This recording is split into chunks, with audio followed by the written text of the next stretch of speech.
नमस्कार। पिछले दिनों गृह मंत्री अमित शाह ने उन्नाव में एक जनसभा को संबोधित किया। क्या कहा उन्होंने, आइए देखते हैं सौम्या की रिपोर्ट। मेरे साथ बोलिए, भारत माता की। क्यों भाई, उन्नाव वालों की आवाज को क्या हो गया है? ये थैले भरकर रुपया इकट्ठा कर रहे हैं और सपना देख रहे हैं ना। देख रहे हो ना, थैले के थैले रुपया निकला रहा है। देख रहे हो, नहीं देख रहे हो? उन तक आपकी आवाज पहुंचनी चाहिए। उन्नाव में भारतीय जनता पार्टी वाले इकट्ठा हुए हैं। मेरे साथ दोनों हाथ उठाइए, अंत तक उठाइए। रोड पर खड़े वो भी उठाए जरा। विजय के विश्वास की मुट्ठी बिछे और प्रचंड आवाज से बोलिए, भारत माता की, भारत माता की। बोलिए, जय श्री राम, जय जय श्री राम। मंच पर उपस्थित मेरे मित्र और उत्तर प्रदेश के उप मुख्यमंत्री भाई केशव प्रसाद मौर्य जी, आज एनडीए की इस रैली में जिन्होंने उत्तर प्रदेश के प्रतिनिधि के रूप में जिनका महत्वपूर्ण स्थान है भारत की कैबिनेट में, ऐसी बहन अनुप्रिया जी, आज हमारे विधानसभा अध्यक्ष जी का भी एक क्षेत्र है, राजनीतिक मर्यादा के कारण मंच पर नहीं आए हैं, मगर मैं वरिष्ठ हमारे साथी हृदयनारायण दीक्षित जी को भी प्रणाम करता हूं। हमारे सांसद साक्षी महाराज जी, राजवीर सिंह राजू भैया जी, अमरपाल मौर्य जी, विजय बहादुर पाठक जी, कमलेश मिश्र जी, त्र्यंबक त्रिपाठी जी, और आज उन्नाव की ये अभूतपूर्व सभा में उपस्थित भाइयों, बहनों, माताओं और मेरे जिगर के टुकड़े जैसे युवा मित्रों। सबसे पहले तो मैं दो हाथ जोड़कर क्षमा प्रार्थी हूं। मौसम सुबह से खराब चल रहा था, 2.5-3 घंटा लेट आया हूं, मगर मैंने हेलीकॉप्टर से देखा, जहां तक नजर पहुंचे मुंड ही मुंड दिखाई पड़ते। रोड पर, चौराहे पर, हर जगह पे भारतीय जनता पार्टी और अपना दल के कार्यकर्ता अपना झंडा लेकर खड़े हैं। मित्रों, यही बताता है कि यहां पर 6 की 6 सीटें इस बार नरेंद्र मोदी जी की झोली में जाने वाली है। मित्रों, ये उन्नाव पर दोनों की कृपा है। कलम की भी कृपा है और तलवार की भी कृपा है। यहां बड़े से बड़े वीर लोग भी हुए हैं और सरस्वती के पुत्र भी यहां से आगे बढ़े हैं। ये धरती, जिन्होंने आजादी के आंदोलन में आजाद से ही अपना नाम दुनिया में मशहूर कर दिया, अंतिम सांस तक आजादी रहे, ऐसे हमारे चंद्रशेखर आजाद की भूमि है, उनको मैं प्रणाम करता हूं। ये राजा राव रामबख्श सिंह जी की भूमि है, ये शहीद गुलाब सिंह लोधी की भूमि है, और पुलवामा हमले वक्त शहीद हुए शहीद अजीत कुमार की भी भूमि है।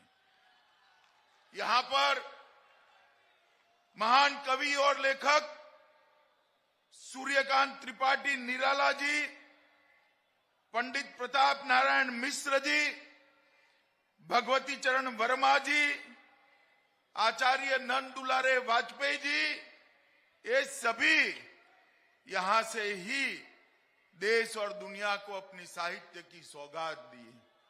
मित्रों, ये भूमि वीरों की भी भूमि है, सरस्वती पुत्रों की भी भूमि है। आज मैं उन्नाव आया हूं, बहुत लेट हो गया है। मैं तो अब रोड से ही जाने वाला हूं, मेरी चिंता नहीं है, मगर गांव के लोग भी है, तो लंबी बात मैं करना नहीं चाहता। मित्रों, आपके सामने दो विकल्प है। एक, मोदी जी के नेतृत्व में समाज के सब हिस्सों को साथ में लेकर चलने वाली भारतीय जनता पार्टी, और दूसरी ओर सपा बसपा बुआ बबुआ की बहुजन समाजवादी पार्टी और समाजवादी पार्टी। भाई बताओ, आप कौन सा विकल्प चुनते हो, भाजपा या सपा? जोर से बोलो, कौन सा चुनते हो? मित्रों, समाजवादी पार्टी और बहुजन समाज पार्टी ने कभी पूरे समाज का विकास नहीं किया। समाजवादी पार्टी आती थी तो एक जाति का विकास होता था, बहुजन समाजवादी पार्टी आती थी दूसरी जाति का विकास होता था, और भारतीय जनता पार्टी ने सबका साथ सबका विकास का काम किया है। मुझे बताओ भाई, सपा बसपा बसपा सपा सपा बसपा 15 साल चला, हर गरीब के घर में गैस आया था क्या? जोर से बोलना जरा, आया था क्या? अब आया या नहीं आया? हर गरीब को घर देने का संकल्प उत्तर प्रदेश में 42 लाख गरीबों को घर देने का काम नरेंद्र मोदी जी ने किया। हर घर में शौचालय पहुंचाने का काम मोदी जी ने किया। हर घर के अंदर बिजली को पहुंचाने का काम मोदी जी ने किया। हर घर के अंदर शुद्ध पीने का पानी पहुंचाने की शुरुआत नरेंद्र मोदी जी ने की। हर घर के अंदर 5 लाख तक का सभी दवाइयों का और अस्पताल का खर्चा गरीब के लिए 16 करोड़ लोगों के लिए फ्री ऑफ कॉस्ट करने का काम नरेंद्र मोदी जी ने किया। और 2 साल से हमारे मुख्यमंत्री Yogi ji free of cost, केंद्र सरकार और राज्य सरकार, मोदी जी और Yogi ji free of cost हर घर में खाना पहुंचाने का काम कर रहे हैं। मित्रों, हर घर में 16 करोड़ लोगों को गेहूं, चावल और अब तेल भी, नमक भी, शक्कर भी पहुंचाने का काम ये भारतीय जनता पार्टी की सरकार करती है। मित्रों, ये भारतीय जनता पार्टी की सरकार है जो कहती है वो करती है। हम आंदोलन लेकर निकले थे, अयोध्या में प्रभु श्री राम का भव्य मंदिर बनाएंगे। सोमनाथ से अयोध्या तक राम यात्रा लेकर निकले थे। मुझे बताओ भाइयों बहनों माताओं युवाओं, राम सेवकों पर, कार सेवकों पर किसने गोली चलाई थी? जोर से बोलो, सपा पार्टी ने चलाई थी या नहीं चलाई थी? किसने गोली चलाई थी? किसने डंडे चलाए थे? और वो हमें ताने लगाते थे, मंदिर वहीं बनाएंगे, तिथि नहीं बताएंगे। अरे अखिलेश, जितनी ताकत है इतनी आजमा लो। अब मोदी जी ने भूमि पूजन कर दिया है, कुछ ही महीनों में आकाश को छूने वाला प्रभु श्री राम का मंदिर बनने वाला है, आप रोक नहीं सकते। औरंगजेब के जमाने से बाबा विश्वनाथ के दरबार को उजाड़ दिया गया था।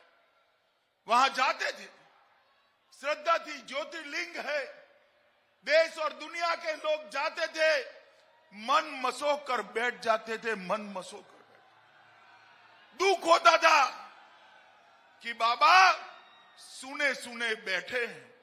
अभी कुछ दिन पहले आपने देखा होगा, मोदी जी ने बाबा विश्वनाथ कॉरिडोर का उद्घाटन कर औरंगजेब से लेकर आज तक जितने लोगों का जी जला था उसका प्रायश्चित करने का काम ये भारतीय जनता पार्टी की सरकार ने किया है। मित्रों, मैं पूछना चाहता हूं, अखिलेश बाबू को कि मां विंध्यवासिनी का दरबार आपने क्यों नहीं सजाया, बाबा विश्वनाथ का दरबार आपने क्यों नहीं सजाया, कार सेवकों पर गोली आपने क्यों चलाई थी।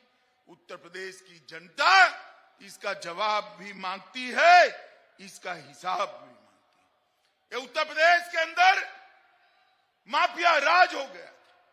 बहन बेटियों की इज्जत के साथ आम दिन में खिलवाड़ होता था। 2017 में हमने कहा था कि एक बार भारतीय जनता पार्टी की सरकार बना दीजिए, माफियाओं को उल्टा लटका कर सीधा करने का काम भारतीय जनता पार्टी का। और योगी जी को मुख्यमंत्री बनाया और आज पूरे उत्तर प्रदेश से माफियाओं का पलायन हो गया है, पलायन हो गया। आज रोमियो स्क्वाड बने हुए हैं। कोई बहन बेटी के साथ अपव्यवहार नहीं कर सकता। अपहरण, दहेज मृत्यु और बलात्कार में 60% तक की कमी योगी जी के शासन के अंदर आई। मित्रों, इस समाजवादी सरकार में 3 P काम करते थे, परिवारवाद, पक्षपात और पलायन। भाजपा के शासन में 3 V काम करते हैं, विकास, व्यापार और सांस्कृतिक विरासत। ये बदलाव आ गया है। मित्रों, आज मैं इतना ही कहना चाहता हूं कि भारतीय जनता पार्टी की सरकार विकास के रास्ते पर मोदी जी और योगी जी के रास्ते में चल रही है। मित्रों, जहां तक यहां का सवाल है, एक जिला एक मेडिकल के तहत उन्नाव में भी मेडिकल कॉलेज बनने वाला है। यहां आयुर्वेदिक कॉलेज बन चुका है। 42 स्वास्थ्य उपकेंद्र खोले गए हैं। नारीपुर में विद्युत उपकेंद्र की स्थापना हुई है। रसूलपुर में कॉलेज बनाई है और पूरे क्षेत्र के में बात करना नहीं चाहता। मित्रों, सबसे बड़ा काम किया है ये उन्नाव से गंगा एक्सप्रेस वे 109 किलोमीटर तक जाता है, 109 किलोमीटर। और मां गंगा का पानी, अखिलेश, मैं आपको पूछना चाहता हूं, मैं आया था आपके पिताजी के शासन में भी, आपके शासन में भी। गंगा मां में आंख मीचकर श्रद्धा के कारण डुबकी तो लगा दी, आचमन नहीं कर पाया था। प्रदूषित पानी बहता था। अगर आज देखना है, पूछते हो ना क्या परिवर्तन हुआ है, तो बाबा विश्वनाथ का दर्शन कर लो, गंगा के अंदर डुबकी लगाकर भ्रष्टाचार का पाप धो लो और आचमन भी कर दो। गंगा को हमने शुद्ध करने का काम किया है। मित्रों, ये समाजवादी पार्टी और बसपा उत्तर प्रदेश को फिर से एक बार जंगल राज की ओर ले जाएगी। उत्तर प्रदेश योगी जी के नेतृत्व में देश में सबसे बड़ी दूसरी अर्थव्यवस्था बना है। Uttar Pradesh ease of doing business में सबसे आगे निकला है और उत्तर प्रदेश एक और 5 साल दे दीजिए, उत्तर प्रदेश देश का नंबर 1 राज्य बनेगा। मित्रों, नंबर 1 राज्य बनेगा। योगी जी के शासन में भ्रष्टाचार का संपूर्ण उन्मूलन हुआ है। ये इत्र के व्यापारी के वहां से जो 250 करोड़ के ठेले निकल रहे हैं ना, ठेले, अखिलेश जी बड़े मचलन में आ गए। भैया अखिलेश, आपको क्या तकलीफ है? अगर आपके नहीं है तो क्या तकलीफ है? टैक्स नहीं भरा है, सरकार पकड़ेगी। पकड़ना चाहिए या नहीं पकड़ना चाहिए? पकड़ना चाहिए या नहीं पकड़ना चाहिए? जितना रोना है इतना रो लो। टैक्स चोरी अब नहीं चलने वाली। मित्रों, मैं आपको बताना आया है, कश्मीर के अंदर सालों से ढाला 370 थी।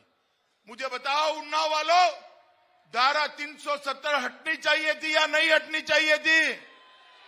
जोर से बोलो, हटनी चाहिए थी या नहीं हटनी चाहिए थी? ये सपा बसपा कांग्रेस तीनों विरोध करते थे, वोट बैंक के कारण विरोध करते थे। अरे वोट बैंक की राजनीति कश्मीर से ऊपर है क्या?